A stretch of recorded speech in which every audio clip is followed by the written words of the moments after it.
Good morning, folks. I hope everyone's doing well as we enter what is now the 6th week of the lockdown, and I hope everyone's coping with these particularly strange and peculiar times. So this is the response video for the number of questions that you kindly sent across to me last week after last Thursday's session, which I hope everyone found useful and informative.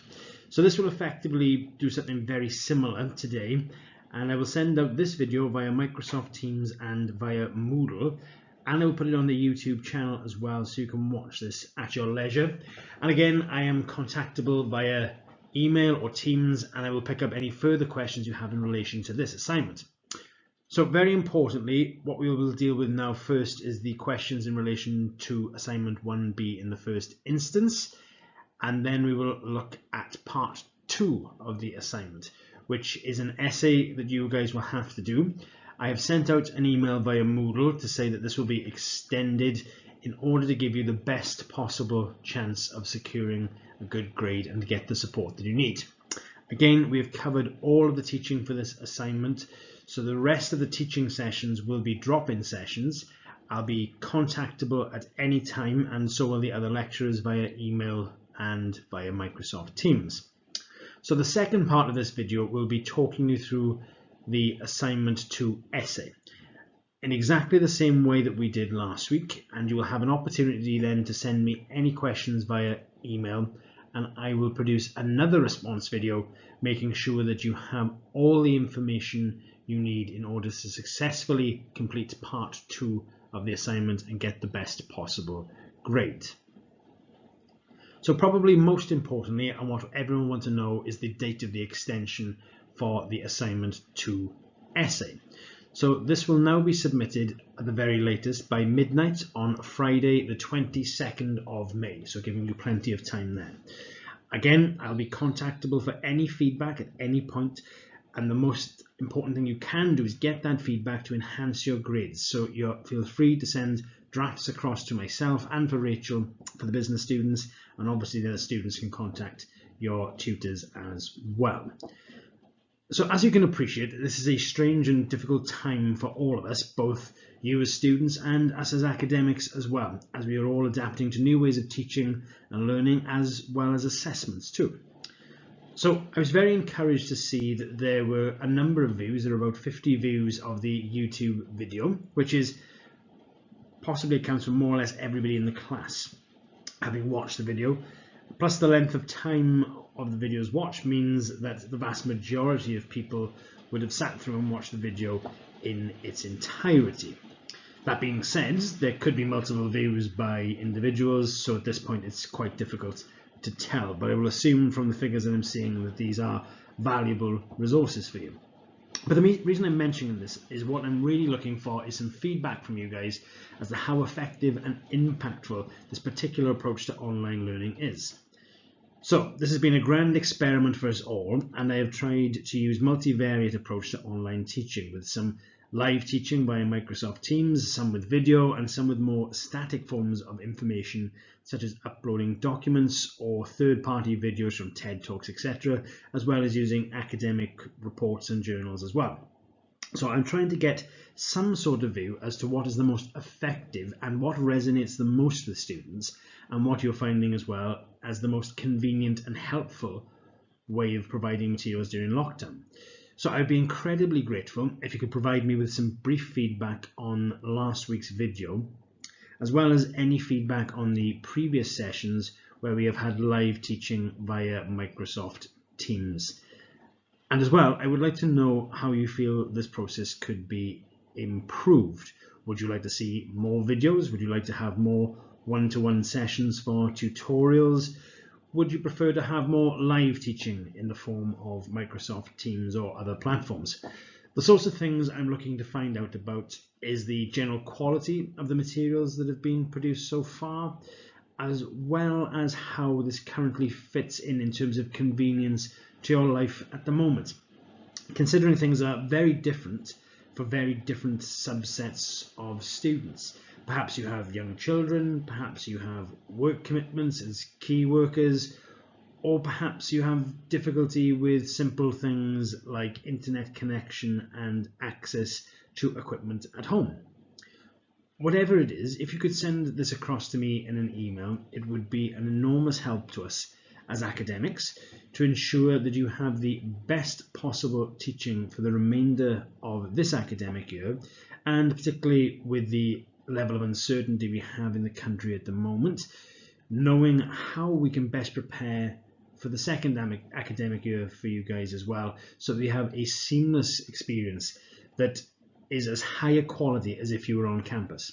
So bear in mind, I have a thick skin and broad shoulders, and I'm more than happy to hear your warts and all feedback. Don't be afraid to tell me the good stuff as well, because I definitely want to build on that, but we want to have as honest a picture as we possibly can, because we want to mitigate the bad elements of the teaching, but also build on those that are resonating with you guys. So I'm really looking forward to hearing you on that front, as I say, warts and all.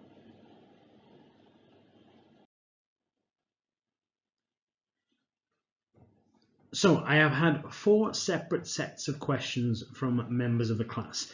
So I'm assuming that most people have understood, or you've banded your questions together, but there should be a general understanding of what the requirements are.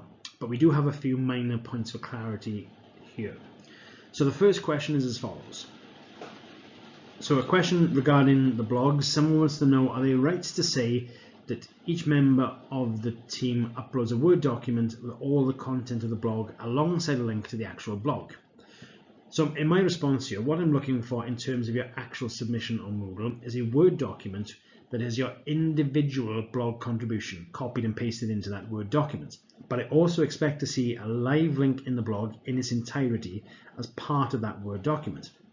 So for instance, if you as an individual have contributed 2 blog posts within your group, I expect to see those copied and pasted, and only those 2 blog posts copied and pasted into your Word document that you will be submitting. Then, in addition to this, I expect there to be a link to whichever blog platform you've been utilized, so I can see all of the other blogs in context. So I want to be able to see these in their entirety. So hopefully that's a nice straightforward response, and everyone really has an understanding and a clear idea of what I'm expecting in terms of the submission that you'll be actually uploading to Moodle.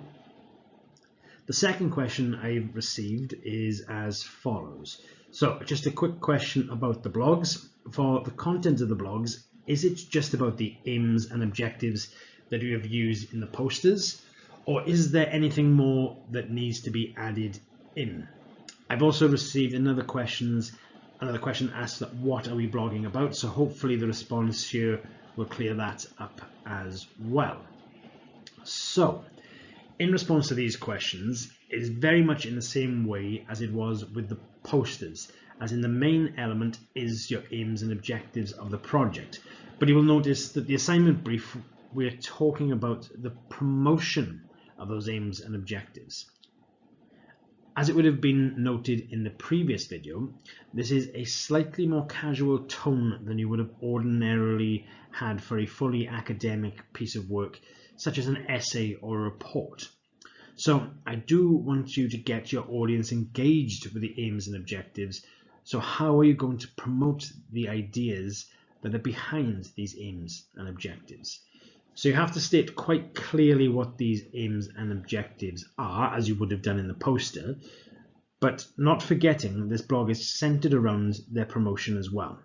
So there's a little bit of latitude and freedom here for you to be creative in the content of your blog. So I'm certainly not trying to hamstring you here, and it is quite deliberately broad in terms of the assignment brief. So yes, the primary focus is about the aims and objectives, but you can broaden this out to talk about the lifestyle business and the project more generally, and in a way that is interesting to you and would engage the audience, as long as you collectively as a group touch on all of the core elements of the assignment brief.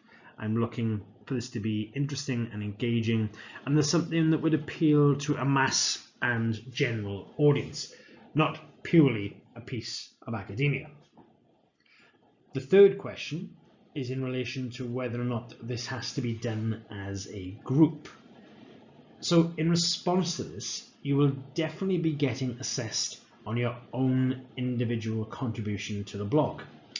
So if you are already in teams, as you should be, you can obviously work independently on developing your blog posts, but make an overall contribution to the 6 to 10, 2 to 3,000 word worth of work entirely on your blog post.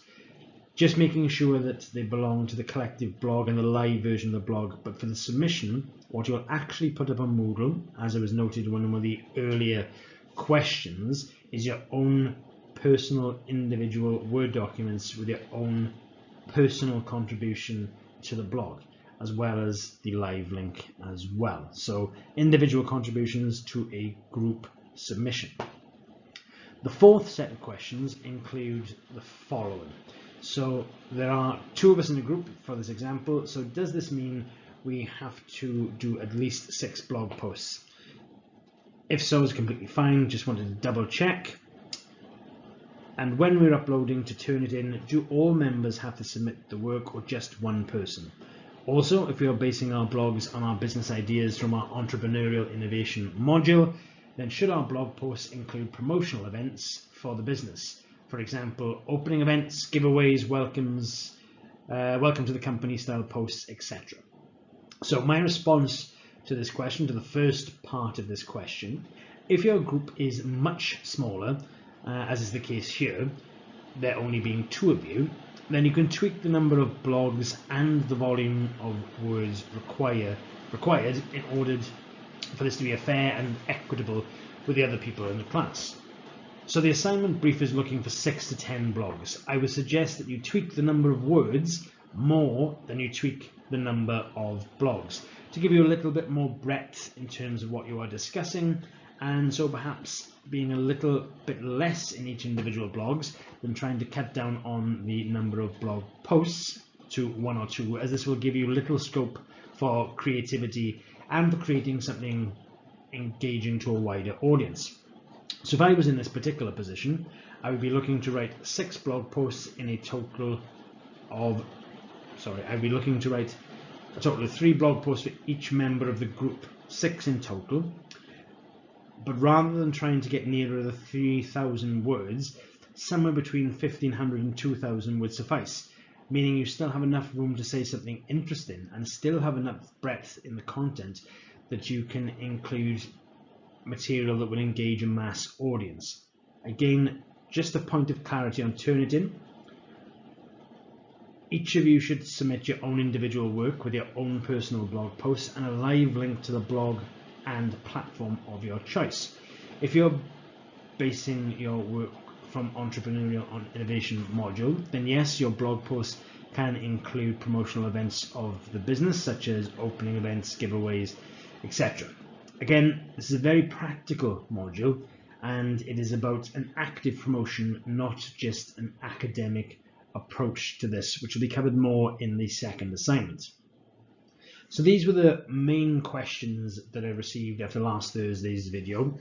They're more or less word for word, but I have received some that I've had to change slightly, in part to make sure that no one can be personally identified, but the essence of the question is still the same, and some of them I wanted to make sure they were quite similar, so I lumped them together to make sure that we covered everything that we possibly could.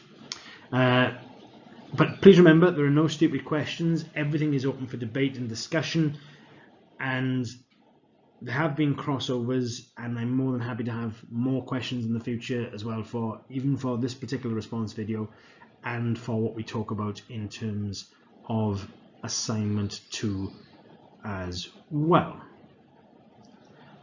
So I want there to be no uncertainty here, so feel free to get in touch, and I'll include a post on Microsoft Teams for any points of clarity at all.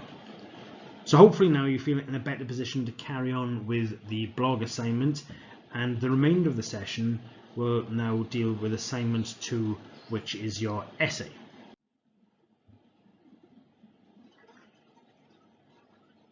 So assignment 2. So I will just very quickly recap perhaps the most important piece of information today, and that has been the extended deadline to the 22nd of May on midnight, and the links will go up on Moodle for that as well. And you have an opportunity to get feedback from myself and Rachel for the business students by sending over draft copies of your work. If there is sufficient demand for it, I can, if you would like, arrange some revision sessions to touch on some of the key theoretical elements and walk you through what is expected as well. But there is ample material out there. But if there is something that you want to do, please drop me an email and we will see what we can arrange. But if your preference is for me to upload another video and provide some additional one-to-one personal sessions via Microsoft Teams, I'm also happy to do this this way as well. As I said, this is a new experience to us all, and we're looking to find out the most conducive and effective form of teaching for you guys to ensure that you get the best possible grades for this assignment and the best possible teaching experience. So as we did last time, I will basically talk you through each element of the requirement for assignment 2. The second assignment is to write an individual essay, and we are looking at a maximum of 2,500 words, providing a critical analysis and evaluation of marketing. Your essay should include the following: the role and function of marketing in organizations and how this allows companies to achieve their goals and to be successful. The role of marketing in creating value for customers. Factors and trends influencing marketing's current environment and how this affects marketing decisions within organizations. Within your essay, you should provide industry examples to illustrate your points and apply the theoretical concepts we have learned in the lectures. So that is the core of what we're looking for this assignment. So we will deal with a bit now in more depth for each of these individual points here for you as well. So this is quite a deliberately broad scope assignment brief, as I want you to do something creative here, and something that is interesting, not only that you feel is prescriptive or limiting or in some sense. So please feel free to be creative and put your own spin on this as well, as long as you are touching on the main points that are illustrated in the original assignment brief. So whilst looking at the first element here, this is the role and function of marketing in organizations and how this allows companies to achieve their goals to be successful.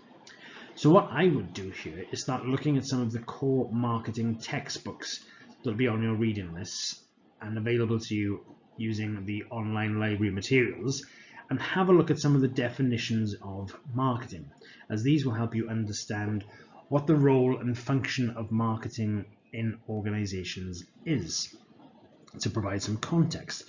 Now, marketing is clearly an important and key function to all organizations, so have a think about how organizations leverage marketing and make use of marketing tools and techniques in order to achieve their goals. Where you can, bring in some of the theories that we've discussed so far.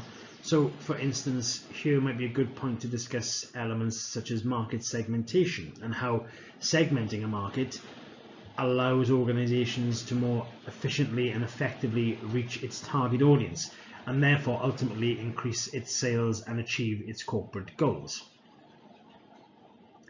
The second element here is looking at the role of marketing in creating value for our customers. So again, there is plenty of breadth and scope here for you to be creative in your response to this.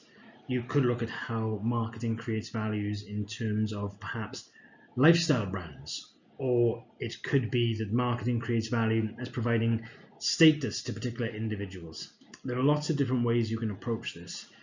And again, I want there to be sufficient freedom for you to take this in more or less any direction that you wanted to go, not trying to limit what you're discussing and debating in any way you see fit. The next element is factors and trends influencing the marketing's current environment and how this affects marketing decisions within the organization. So this particular part of the essay, again, can be anything you want it to be. There's a huge number of things that can be affecting trends in marketing. For instance, it could be technology. The way in which messages are conveyed to people have become incredibly different over the last 5 to 10 years, and now we have social media, which is all pervasive and in everyone's pocket at all times. So marketing then can be much more targeted than it would have previously been, as we now have considerations such as big data coming into play. There are also some significant changes in social trends that we've seen over the last 5 to 10 years that are having enormous impacts on how organizations market to their customers. So we've seen a very quickly growing environmental movement, for instance, and far greater social awareness among Gen Y and Gen Z, for instance. But there are also flip sides of this you might consider as well. So some organizations are being accused of things such as greenwashing and woke washing, which is effectively adopting socially conscious positions in order to sell more products in quite a cynical fashion. So there's lots of debate to be had here. There have also been other trends such as an increasing interest in higher quality, more localized products, for instance. So you could look at something like the significant boom in craft breweries over the last 5 years and how this is completely at odds at the mass-produced version of beer that people would have been used to for 30 plus years prior. The examples can be basically anything you want them to be. So whatever your area of particular interest, anything you've noticed, any trends, anything that is in the academic or general literature, and how that affects marketing decision making. So the world is your oyster as far as whatever you want to write about, whatever your particular area of interest or passion is, that is what you can include as this part of the essay. So you can entirely put your own personal spin here. Again, there are no wrong answers to some extent, as you'll be able to find plenty of academic work to back up your position and observations. It's just a matter about becoming well practiced in finding this information and using the university's database and developing this into your own coherent and cogent arguments. The final point from the assignment brief is within your essay you should provide industry examples to illustrate your points and to apply the theoretical concepts. So very simply, what I want is real examples that you have taken from credible industry publications and academic journals. We've covered a reasonable amount of academic models across the course of the semester. So if you wanted to use things like Ansop's matrix in your discussion, or you wanted to talk about PEST or PESTLE and SWOT analysis, you can pull the theoretical ideas into your discussion and provide a framework for the points you are trying to make. And equally important, I want to see this centered around real world and real life examples from industry to back up these points that you're trying to make. Now I will discuss some of the very specific points in relation to the marking criteria for this assessment. So the first area you can pick up marks is with engagement with literature skills. So your work must be informed by and is supported by scholarly material that is relevant and focused on the task set. You should provide evidence that you have accessed an appropriate range of sources, which may be academic, governmental, and industrial. These sources may include journal articles, textbooks, current news articles, organizational documents, and websites.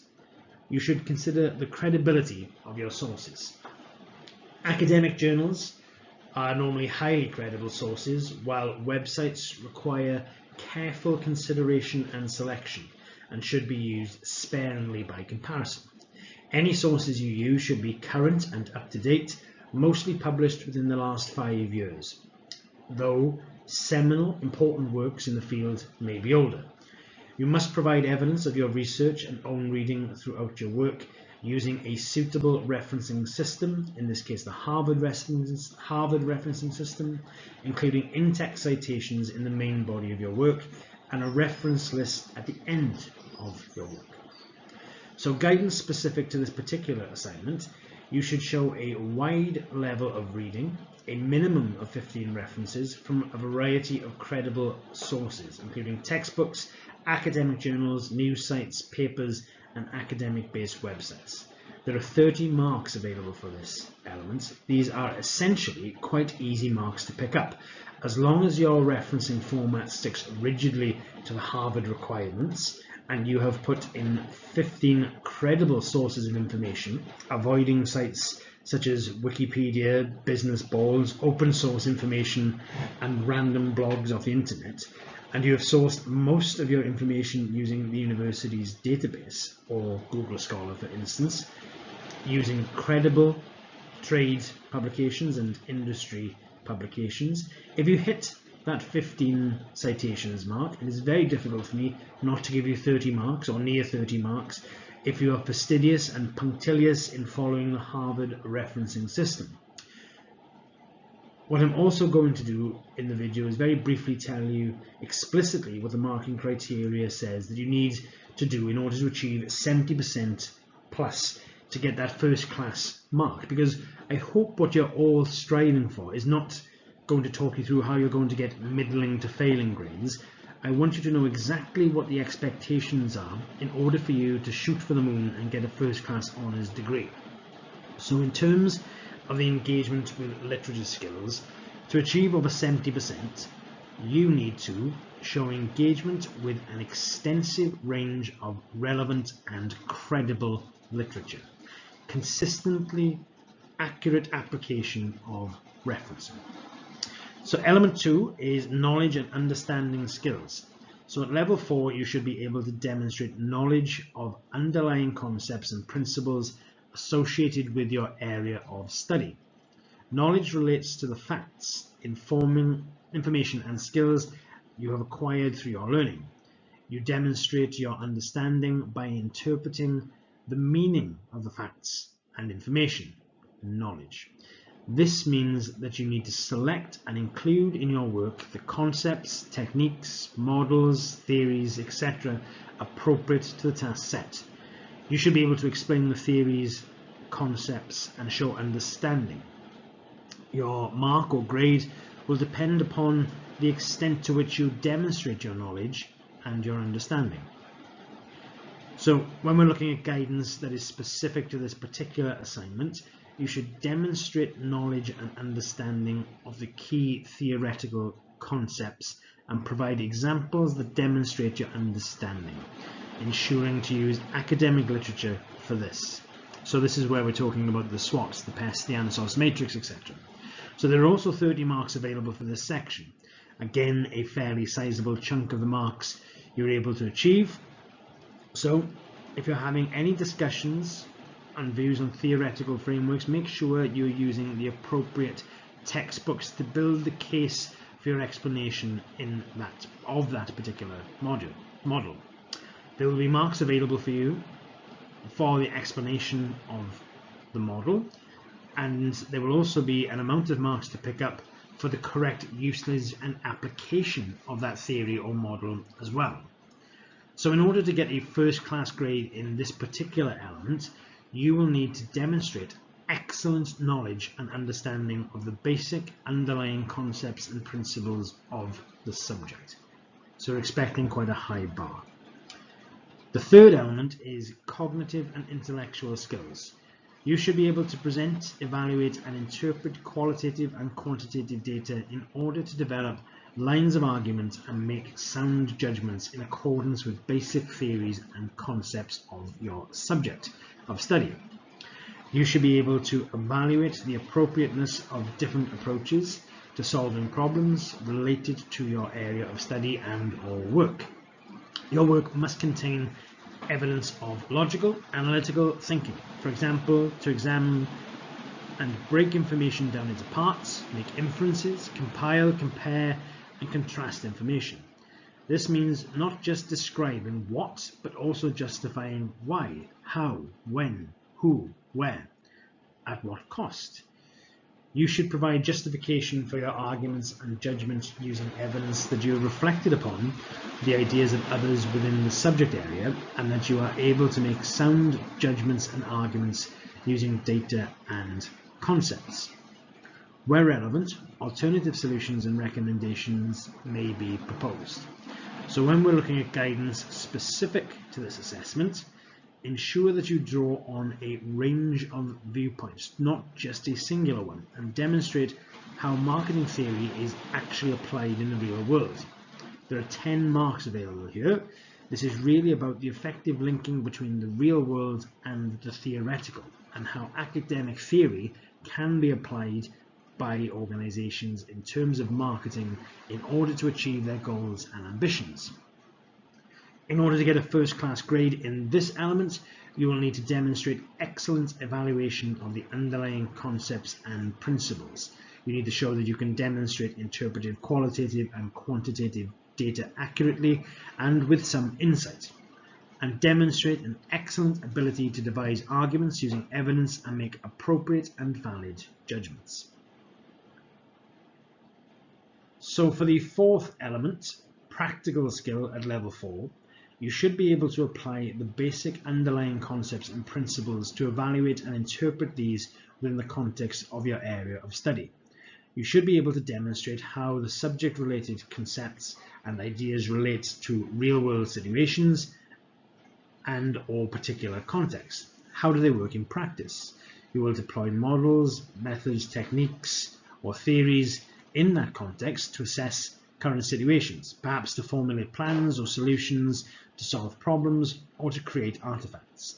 This is likely to involve, for instance, the use of real-world artifacts, examples, and cases, the application of a model within an organization, and or benchmarking one theory or organization against others based on the stated criteria. So guidance specific to this particular assessment: application of the theoretical concepts should be demonstrated through the use of industry examples. There are 25 marks available here. So this is very much about the utilization of organizations' various marketing tools and techniques mentioned earlier on in the brief. So I want to see plenty of industry examples, and it could be largely from a single industry or sector if you would like, or if you would prefer to broaden this out, you can include lots of different examples. Either mode is absolutely fine for this. If you want to choose something you're particularly passionate about, or you could have a breadth of examples as well. Either is entirely fine. So in order to get a first-class grade in this element, you need to demonstrate an advanced application of a range of taught basic methods, materials, tools, and or techniques. The context of this application is well considered and insightful. Excellent evidence of different approaches to problem solving in particular context, and proposes appropriate solutions. So the final element here is the transferable skills for life and professional practice. So your work must provide evidence of the qualities and transferable skills necessary for employment, requiring the exercise of some personal responsibility. This includes demonstrating that you can communicate the results of your study or work accurately and reliably, with structured and coherent arguments, that you can initiate and complete tasks and procedures, whether individually or collaboratively. Fluency of expression, clarity and effectiveness in presentation and organization. Work should be coherent and well structured in presentation and organization. Guidance specific to this assessment: your essay needs to be fully referenced. Please consult the referencing guides available online or in the library. I would want to see 1.5 or 2.0 spacing, number your pages. The essay should be no longer than 2,500 words at a maximum. There are 5 marks available here. It is a reasonably small number of marks for transferable skills for life and professional practice, but I do expect to see an aesthetically well presented piece of work, as well as one that is well written and engaging in an academic style. So this is different from your posters and your blogs. I wouldn't expect to see any first person or second person language. I need you to keep this neutral, and I need you to write in a more formalized and academic style. So try and avoid the casual tone that you would have been using for your previous assignments in the blogs in order to get the first class grade in this element. So you will need to demonstrate that your work is coherent, very fluent and presented professionally. You need to show that you can work effectively, independently, or as part of a team with an excellent contribution to group activities. Demonstrate that you have excellent skill for employment, requiring the exercise of some personal responsibility with an appetite for further development. So hopefully now you're in a position to proceed with assignment 2 in exactly the same way as we did last week.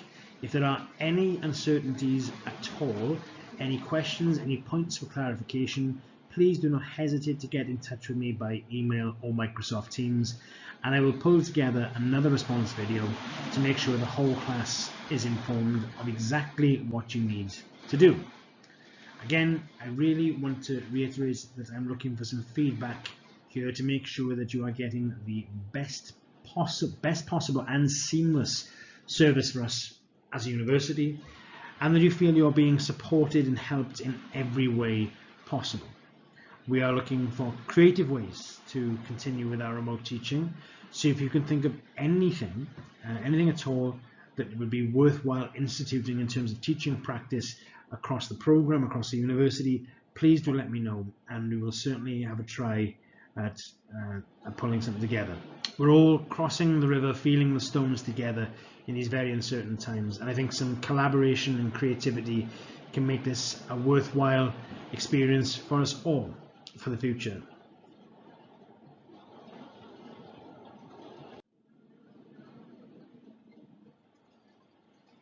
So all that remains for me to say is that I hope you're all safe and well, and I hope you're all sticking to the social distancing rules and looking after yourselves, your health and well-being, and that of your family and loved ones as well.